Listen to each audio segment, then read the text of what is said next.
In today's class, we will be discussing about some basic concepts about continuous time signals, how to convolve continuous time signals. Before going to that, we shall discuss about what we discussed in previous class. We discussed about uh, output of a LTI discrete time system, and in that we talked about if there is a discrete time system and if it is an LTI discrete time system, whatever shift we uh, first of all we just give an impulse input to a discrete time system, we get a impulse response of the system, that is output. And if that system is time invariant, then if we shift whatever, for example k, if we shift k times the impulse, then the associated shift must be shown in output as well. And if the system is linear, linearity is two conditions: first homogeneity and second additivity. If the system is homogeneous, then if we multiply any arbitrary coefficient with the input, we find same arbitrary coefficient multiplied with the output as well. And the condition for last additivity is if you give one input to the system, you get one output. If you get two, if you input second input to the system, you get second output. And if a system is said to be additive if you sum those both input and feed to system, and on the result you get the sum of two individual outputs, and so on. If you sum n inputs, and you must get the resultant output must be output of those all individual inputs, then we can say the system is additive. So homogeneity and additivity are the conditions for linearity, and this time shift is condition for time invariance. So if a system obeys this property, the output of LTI system must be this this term. This is called convolution of signal for discrete time systems, right? And then we saw how to convolve two signals. First, we have to flip one signal, and then we have to shift it towards right and left until there is some overlapping. We also discussed that the total length of the resultant signal of two discrete time signals, the output is length of first signal plus length of second signal minus 1. That is the total length that we are going to get after convolution, right?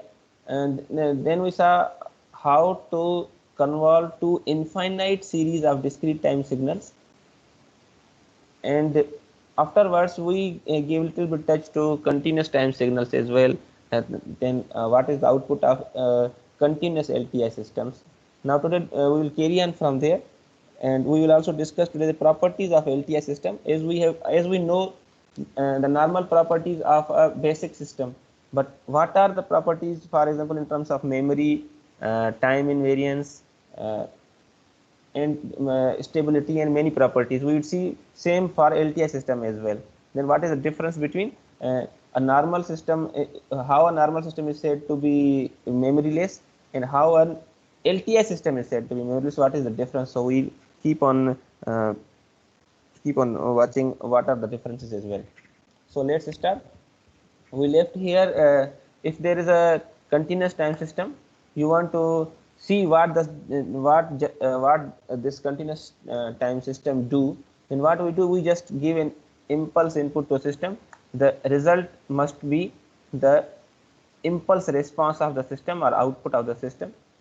And if it is a time invariant, then whatever shift is given to uh, input must be associated output must be got from the system, that must also be shifted accordingly.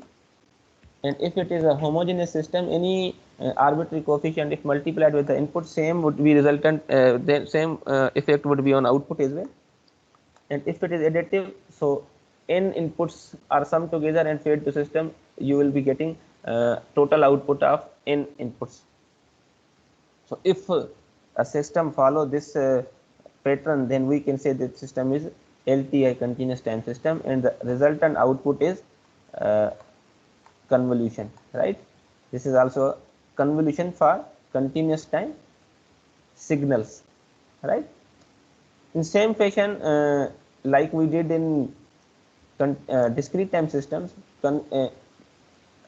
output of LTI system is also calculated in same manner. First of all, we change axis from t to tau, and then we shift one signal, flip one signal, and shift until there is an overlapping. And afterwards, we just if there is no overlapping, we stop there. So we solved some examples in previous class. Let's see a typical example for convolution of two signals. Here x of t is equal to 1 when 0 is less than t and t is less than capital T. So if you draw it,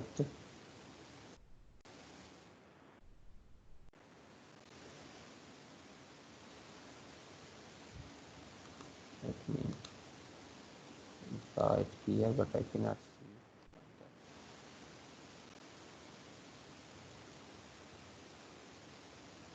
So if you draw this signal,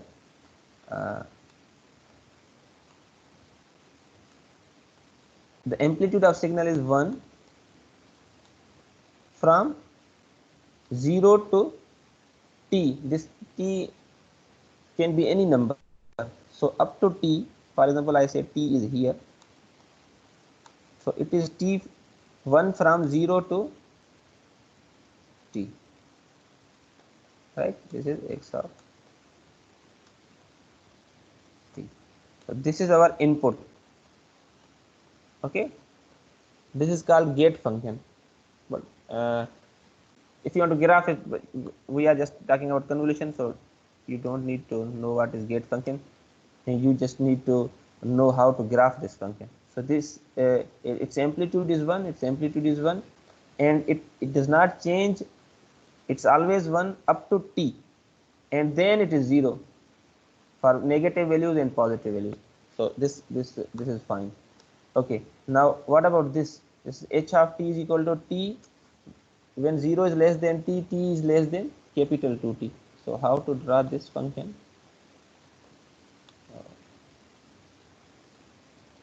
This is our t axis, and this is our h of t.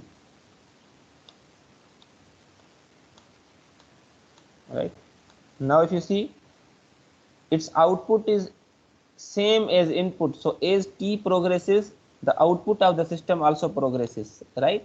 Up to what? Up to 2t. So if I say this mark is 2t on time axis, so this system, and what should be the amplitude? Amplitude should also be 2t because it is linearly progressing with horizontal axis. So the total amplitude of this signal is 2t, and its length is also 2t, right? Very easy. Okay, so the second thing is, let's compute its convolution. So what we can do, we can just flip this signal and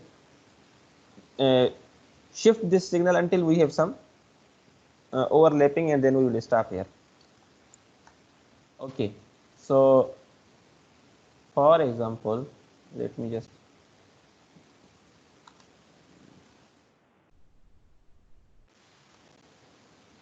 show you here. For example, first of all, is it visible? Yes, sir. Okay, so Yes, sir. see here, what we have done, we have just flipped that signal which we draw there. Say we flipped here, and when t is less than 0, if you can see, I have this is x of tau, and this one is h of tau. Now you can see here, if I put it over it, is there any overlapping? Is there any overlapping No, between sir. two signals? There's no overlapping. When t is less than 0, there is no overlapping. So means our output y of t must be 0 when t is less than 0, right? Okay. Now if we give a second shift, now we are shifting this signal for t is great. Where is the second shift? Yes, it is here. So what does this mean? T, capital T is less than t, t is less than 2t. That means that this signal which starts from origin minus t, we are giving shift to it, but that shift is less than capital T, sorry, greater than capital T, but less than twice of t, right? So if you see here, if I now I see overlapping,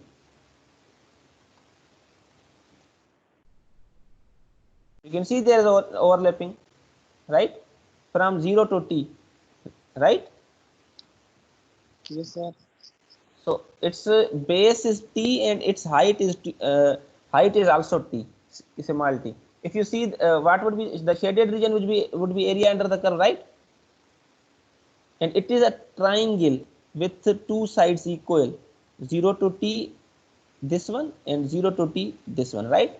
So its total area must be 1 upon 2 t square, right? If you come here, you can see here, okay, the output must be this common region, right, area under the curve. So how to compute area of this thing?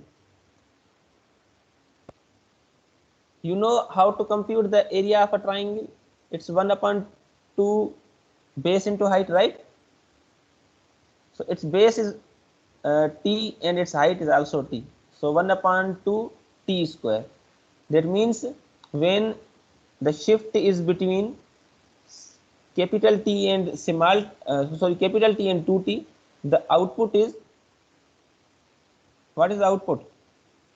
Output is 1 upon 2 t square, right? Okay, so if we shift the signal, sorry,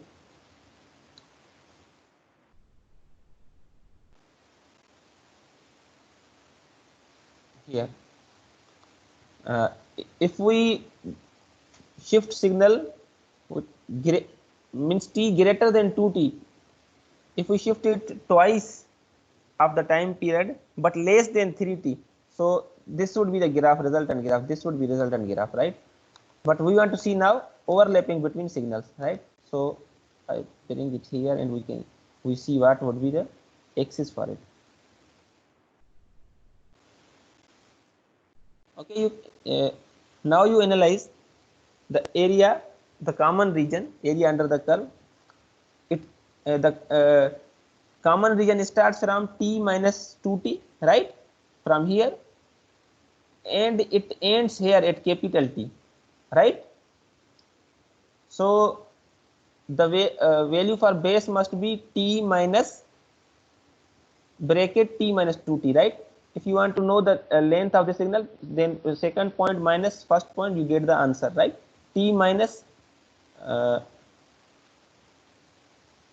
t minus 2t, so it would be 3t minus t, right, small t, 3 capital T minus small t. This is the base for it. And what must be the height here? What must be height here? It must be t, and what would be that this point? Okay, now if you want to calculate the if you want to calculate uh, the area under the curve, there are two methods for it. First of all, if you calculate the area of this complete triangle and then subtract this little small triangle from that, then you will get the same answer. Otherwise, you can see this is a trapezium. How to find the area of the trapezium? You just multiply base with average height of the trapezium, then you get the same answer.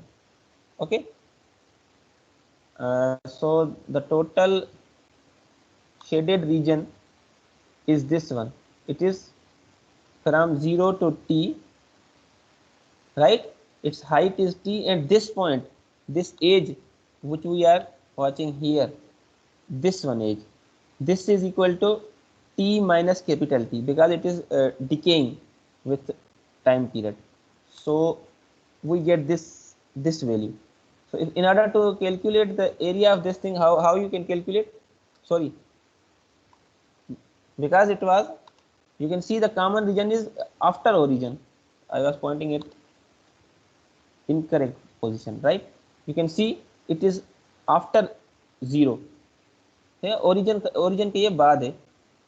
तो origin के बाद यहाँ पर देखें जो common reason हमारे पास क्या होनी चाहिए, इसका एम्पलीट्यूड देखें यहाँ पर क्या होना चाहिए। जब 1 मल्टीप्लाई होगा 2t के साथ तो क्या आपको मिलना चाहिए 2t, सही है। तो यहाँ पर देखें इसका जो एम्पलीट्यूड है यहाँ पर 2t है, यहाँ पर t था, यहाँ पर 2t है, क्योंकि हमारे पास अब टोटल उसके पास ओवरलैपिंग सिग्नल पर है। और ये हमारे पास पॉइंट क्या हुआ, क्योंकि हमारे पास जो ट्राइंगल था वो लीनियरली डिक्रीज कर रहा था, तो this must be t minus capital T।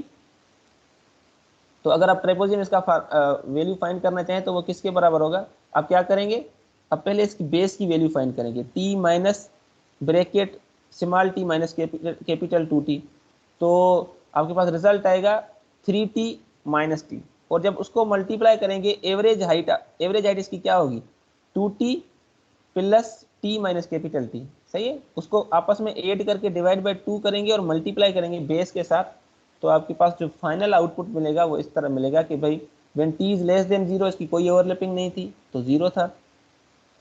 जब t की वैल्यू 0 और t के दरमियान है तो इसका जो आउटपुट होगा 1/2t²। मैंने यहाँ पर एक ग्राफ मिस कर गया हूँ, वो अभी मुझे यहाँ पर नज़र नहीं आ रहा। बहरहाल जब इसकी जो वैल्यू होगी वो 0 और 1 टाइम पीरियड के दरमियान की होगी, वो मैंने यहाँ पर ग्राफ मिस कर गया हूँ। वो कैसे होगा, बहरहाल चलिए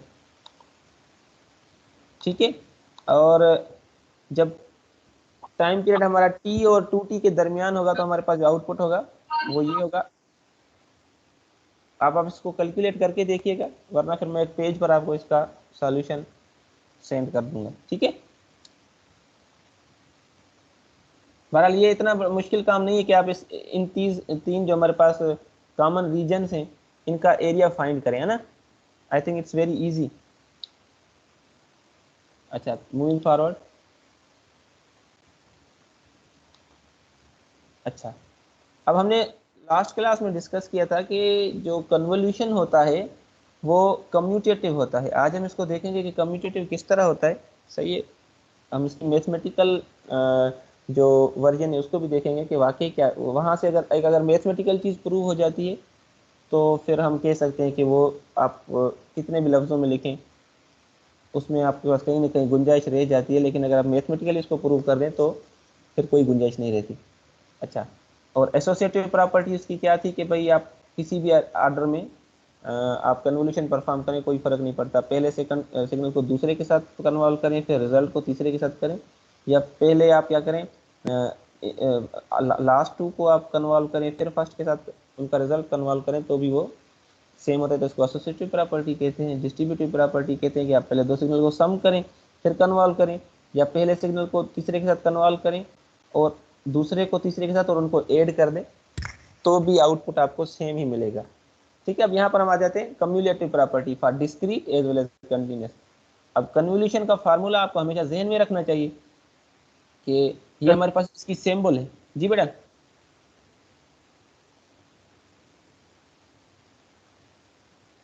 ठीक है। ये हमारे पास कन्वोल्यूशन की सिंबल जो है ये स्टेरिक होता है हमेशा, ये बात याद रखिएगा कि ये इसकी सिंबल है और ये इसका फार्मूला है।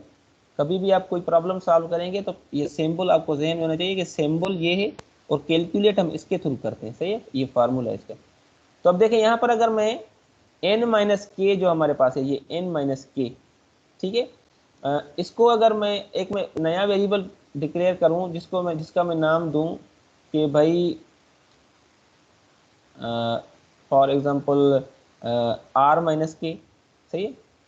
r is equal to n minus K, तो यहाँ पर क्या आ जाएगा r आ जाएगा, सही है। और यहाँ पर क्या आ जाएगा n माइनस आर, और लिमिट्स में कोई चेंज नहीं आएगा, सही है। अगर आप देखें यहाँ पर अगर आपने r को अज्यूम किया है n माइनस के, तो k का वैल्यू क्या होगा,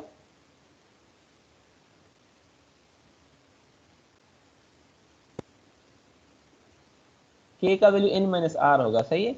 तो यहाँ पर अगर n माइनस आर लिखेंगे तो वो किसके बराबर, इन्फिनिटी के बराबर आपने किया हुआ है, तो ये r फिर इन्फिनिटी लिमिट सेम ही रहेंगी। अगर आप इसको फिर वैल्यू पुट करके देखिएगा k का तो आपको ये लिमिट्स में कोई चेंज नज़र नहीं आएगा। तो अब यहाँ पर देखें जो हमारे पास एच ऑफ के एक्स ऑफ एन माइनस के था, अब यहाँ पर क्या आ गया, अब शिफ्ट पहले शिफ्ट किस में था हमारे पास, सॉरी ये मैंने उल्टा लिख दिया है कि बहरहाल ये हमारे पास इसमें थोड़ी सी मॉडिफिकेशन, हाँ सही है, ठीक है। अब दूसरा सिग्नल देखें जरा ये कि X of N is equal to H of N, अब यहाँ पर हमने X of K H of N minus K, अब यहाँ पर हमने क्या किया हुआ है R is equal to N minus K किया हुआ है। तो देखिए अब हमारे पास यहाँ पर क्या हो रहा है, शिफ्टिंग अब इनपुट की तरफ आ गई। तो मतलब हमारे पास ये सिग्नल और वैसे का वैसा है, तो हम इसको पहले रखेंगे कि H of N convolve with second signal X of N minus R. तो ये हमारे पास आउटपुट क्या मिलेगा, दोनों का सेम ही मिलेगा, क्योंकि हमने सपोजिशन जो लिए एक ही वेरिएबल को चेंज किया है और वही हमारे पास यहाँ पर अवेलेबल है, तो चीज़ वही है, लेकिन सिर्फ हम अब क्या करें, इनपुट को शिफ्ट कर रहे हैं। यहाँ पर हम क्या कर रहे थे, इम्पल्स रेस्पॉन्स को शिफ्ट कर रहे थे, राइट। अच्छा, कंटिन्यूस टाइम सिग्नल में क्या होता है कि वही commutative X of T convolve with H of T is equal to H of T convolve with X of T. तो यहाँ पर हमने H of T convolve with X of T को H of tau X of T minus tau लिखा हुआ है, सही है। लेकिन अगर हम X of tau H of T H of T को कन्वॉल्व करें तो क्या होगा, integration x of tau H of T minus tau D tau. अब मैंने एक फर्जी वेरिएबल कहा है कि भाई फाई जो हमारा है वो किसके बराबर है, टी माइनस टाउ के। तो अब टी माइनस टाउ की जगह पर हमारे पास ये देखें यहाँ पर फाई आ गया, सही है। और यहाँ पर सिर्फ टाउ था, तो टाउ का वैल्यू क्या होगा, tau is equal to T minus five. तो यहाँ पर देखें टी माइनस फाइव आ गया। और अगर आप इसको गौर करें तो ये हमारे पास सिग्नल शिफ्ट नहीं हो रहा, इनपुट शिफ्ट हो रहा है, और इसका आउटपुट भी क्या होगा, exactly H of tau convolve with X of tau का होगा, जो बराबर होगा X of T convolution with H of T. तो this is a commutative property for convolution. इसमें समझने की बात ये है कि सिर्फ जो क्रक्स ऑफ दिस टॉक ये है कि if you want to convolve X of t with h of t or h of t with x of t, the result would be same, there would be no result, no change in result. In other words, if you if you flip any of the signal and move it, shift it on the axis, and you get output any of the signal x of t or h of t, the output would always be same,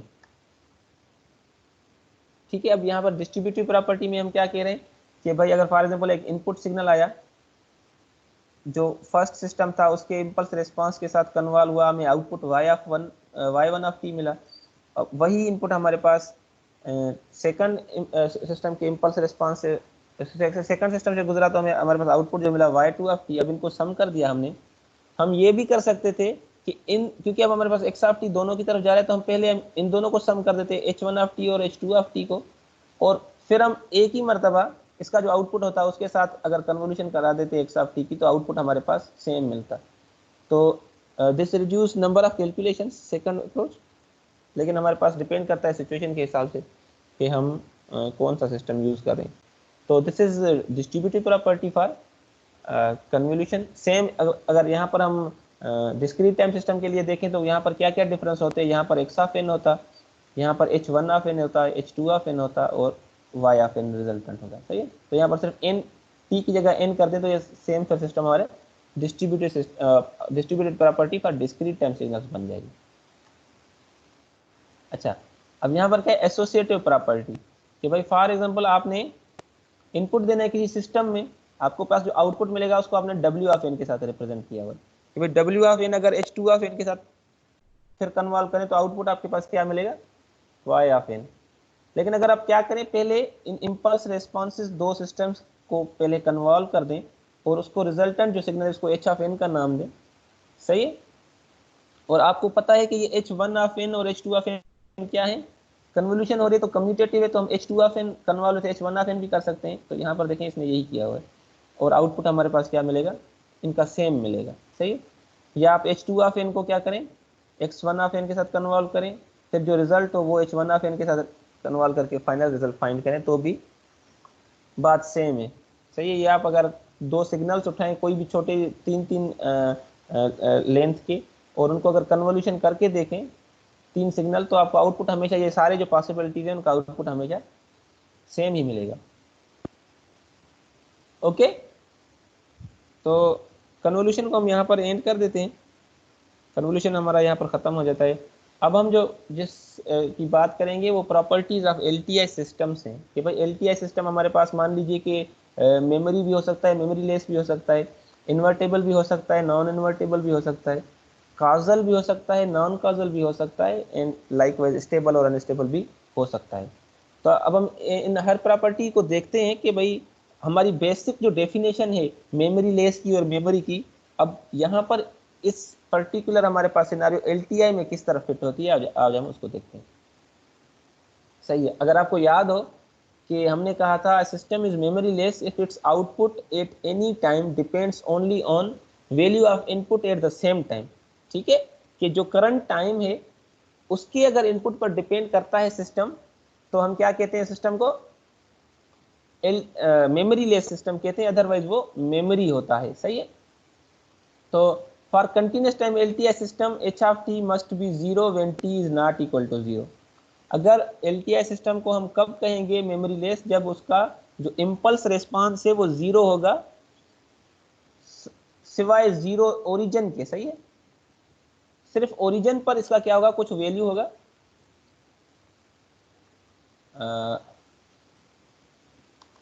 इसका कहने का मतलब यह है कि H of T जो हमारा होगा, सही है, हमारे पास एच ऑफ टी, उसका वैल्यू जो होगा वो सिर्फ जीरो पर डिफाइन होना चाहिए, बाकी सब पर, यहाँ पर सिर्फ डिफाइन होना चाहिए यहाँ पर, बाकी ये पॉजिटिव और नेगेटिव एक्सिस पर जीरो होना चाहिए for a memory less system.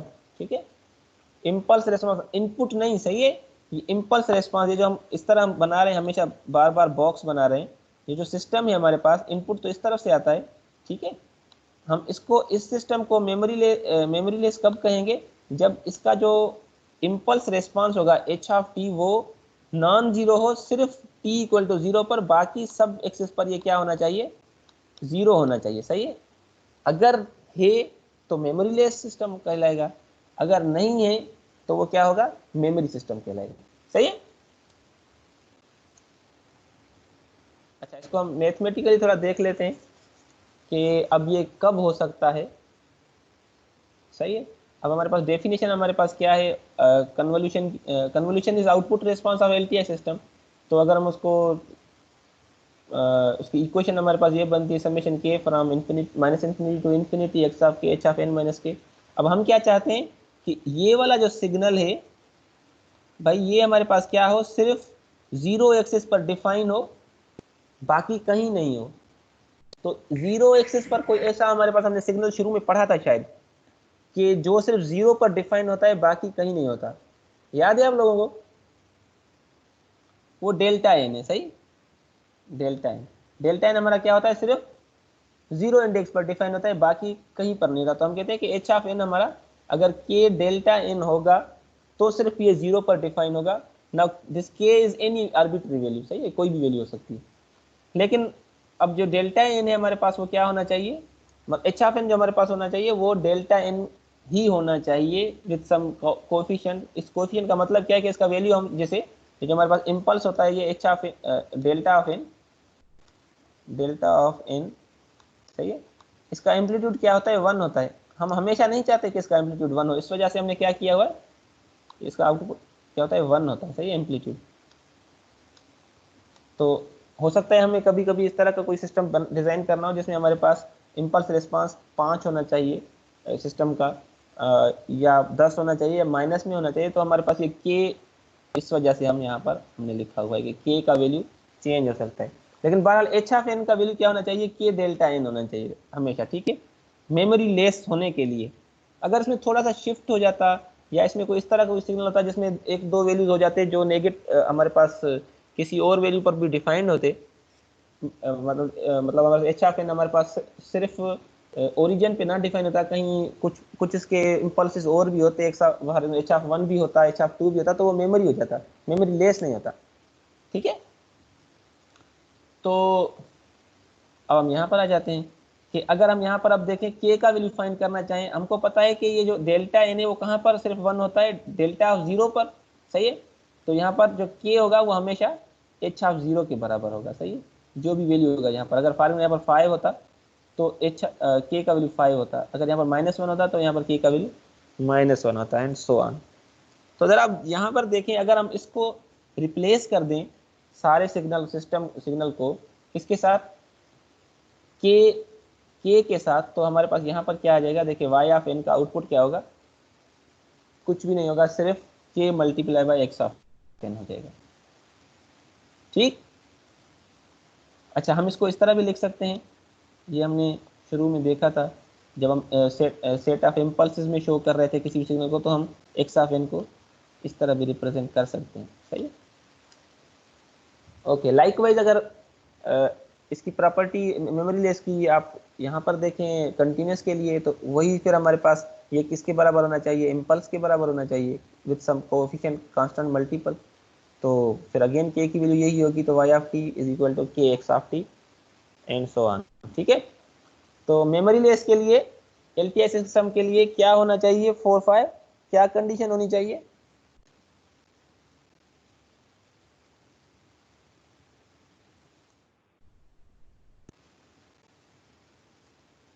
Is it audible?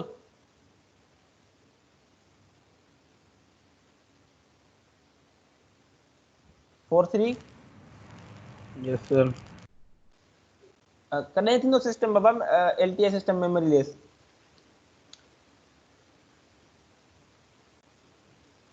जॾहिं उन जो इम्पल्स रेस्पॉन्स सिस्टम जो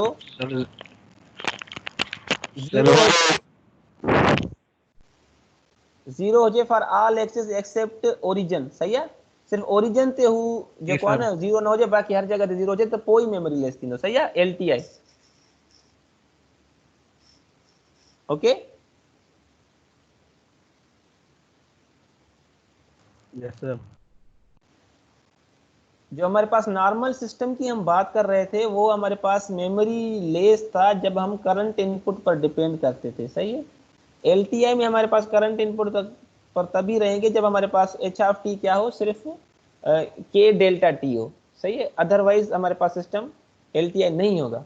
इम्पल्स रेस्पॉन्स सिस्टम की मैं जब भी बात करता हूँ, मैं एच ऑफ टी की बात करता हूँ। ठीक है, अब ये आहिस्ता आहिस्ता आप ना अपने जहन में चीज़ें सेट करते जाएं कि जब मैं इम्पल्स रेस्पॉन्स ऑफ सिस्टम की बात करूँ तो मैं एच ऑफ टी की बात करता हूँ, जब मैं इनपुट की बात करूँ तो मैं एक्स ऑफ टी की बात करता हूँ। ठीक है, ओके। अब हम जाते हैं इन्वर्टिबिलिटी ऑफ द सिस्टम, कि भाई अब सिस्टम इन्वर्टेबल कब होगा। The concept of inverse system for continuous time LTI system, the system with impulse response h1 of t is the inverse of system with impulse response h of t if h of t convolve with h1 of t is delta t। अच्छा, अब unity का आपको idea होगा, हमने कहा था कि अगर हमारे पास कोई, अगर हम इन्वर्टिबिलिटी ऑफ अ नॉर्मल सिस्टम कहते हैं, अगर एक बेसिक सा सिस्टम की हम बात करते थे कि भाई अगर हमारे पास आउटपुट से दोबारा अगर हम इनपुट को फाइंड कर सकें, सही है, तो उस सिस्टम को हम क्या कहते थे कि भाई वो सिस्टम हमारे पास इन्वर्टेबल सिस्टम था। तो मतलब हमारे पास कोई ऐसा दरमियान में ऐसा सिस्टम था जिसको हम मल्टीप्लाई करते थे या कन्वॉल्व करते थे सिस्टम के साथ, तो उसका आउटपुट यूनिटी हो जाता था। अब unity multiply by input is again same input, right. तो अब हम कहते हैं कि इन्वर्टिबिलिटी ऑफ एलटीआई सिस्टम क्या होना चाहिए कि इस तरह का कोई h1 ऑफ t होना चाहिए, जब हम उसको कन्वॉल्व करें हमारे पास इस impulse response of the current system, तो हमारे पास आउटपुट उसका डेल्टा टी मिलना चाहिए। Delta T is nothing but it's like 1, right. If you multiply delta T with x of T, you again get x of T. अब इसके इस पे हमने अच्छा खासा पेश किया हुआ है, राइट।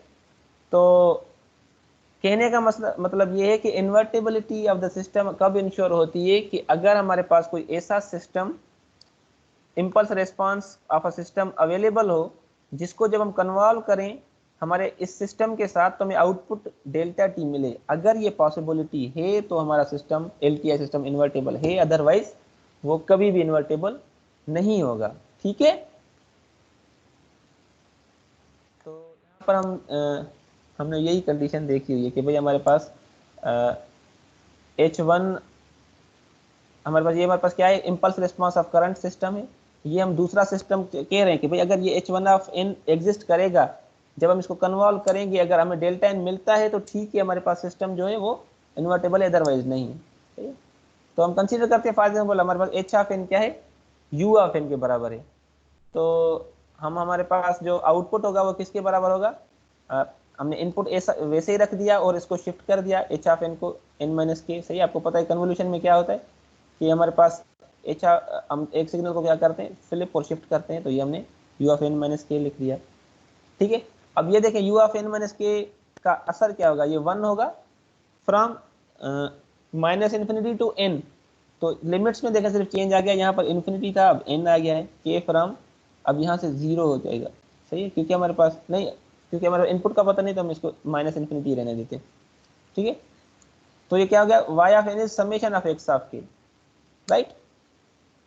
तो अब हमारे पास जो, अगर हमको इनपुट फाइंड करना हो, अगर आप इसको सॉल्व करेंगे तो आप देखेंगे कि इसका जो वैल्यू होगा वो किसके बराबर होगा, इसका ये जो हमारे पास, ये जो हमारे पास सिग्नल, इसको हम इस तरह भी लिख सकते हैं कि y of n is equal to y of n is equal to y of n minus 1, y of n minus 1 plus x of n। सही है, इसको हम इस तरह भी लिख सकते हैं। क्यों भाई लिख सकते हैं इसको इस तरह, देखें। अब फॉर एग्जाम्पल हम कहते हैं कि हमारे पास एक यहाँ पर मैं एक्स ऑफ एन बना देता हूँ कि भाई वो 0 पर 1 है, 1 पर 2 है और 2 पर 1 है। सही है, ये 0 इंडेक्स है उसका, ये 1 है और ये 2 है, और इसका हम आउटपुट सिग्नल यहाँ पर लिखते हैं कि भाई ये एन एक्सेस है। सही, अब मैं इसको सही तरह से लेबल नहीं कर सकता। तो अब फॉर एग्जाम्पल हम कहते हैं वाई ऑफ 0 हम फाइंड करना चाहते हैं, तो वाई ऑफ 0 क्या होगा, के फ्रॉम 0 टू 0, क्योंकि अब बाकी तो एक्सिस में 0 एक्सिस पे तो हमारे पास जो सिग्नल है ये माइनस इन्फिनिटी से माइनस 1 तक ये 0 है, तो हम इसकी लिमिट चेंज हो जाएगी 0 टू फॉर एग्जाम्पल 3 हो जाएगा यहाँ पर, क्योंकि 0 टू 2 सॉरी, क्योंकि 2 तक डिफाइन है सिग्नल।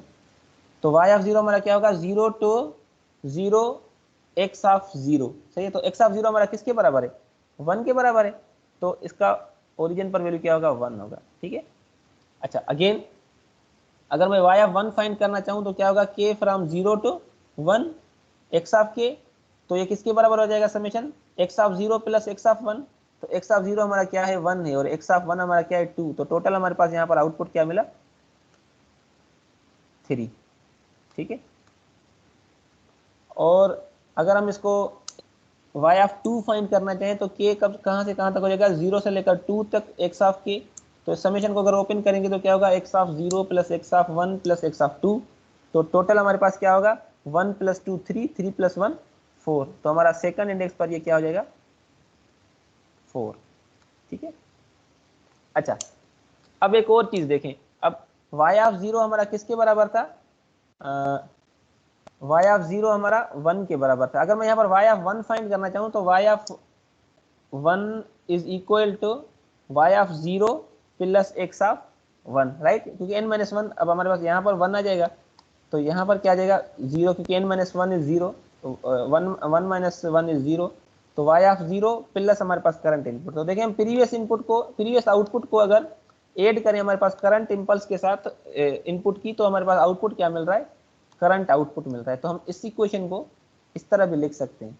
तो अगर हम इसका इनवर्स फाइंड करना चाहें तो हम क्या करेंगे, इस y ऑफ n माइनस 1 को उस तरफ ले जाएंगे, तो x ऑफ n बराबर किसकी हो जाएगा, y of n minus y of n minus 1। तो देखें किस तरह, अगर मैं यहाँ पर देखें, मैं अगर x ऑफ 0 फाइंड करना चाहूँ तो x ऑफ 0 किसके बराबर होगा, x of y of 0, y of 0 हमारा क्या है, यहाँ पर देखें 1 है, minus y of n minus 1, y of n minus 1 हमारे पास 0 है, तो 1 माइनस 0 इज 1।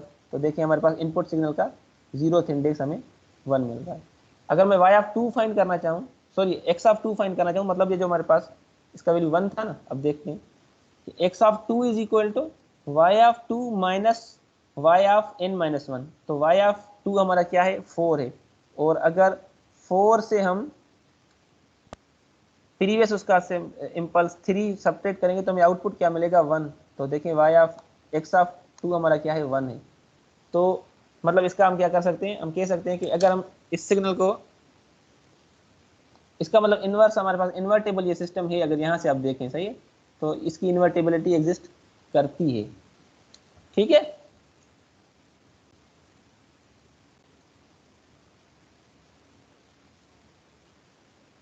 तो हम कह सकते हैं कि अगर h1 ऑफ n हमारे पास क्या हो, करंट सैंपल से प्रीवियस सैंपल को अगर सब्ट्रैक्ट कर रहा हो तो हमारे पास ये सिस्टम इन्वर्टेबल होगा, अदरवाइज नहीं होगा।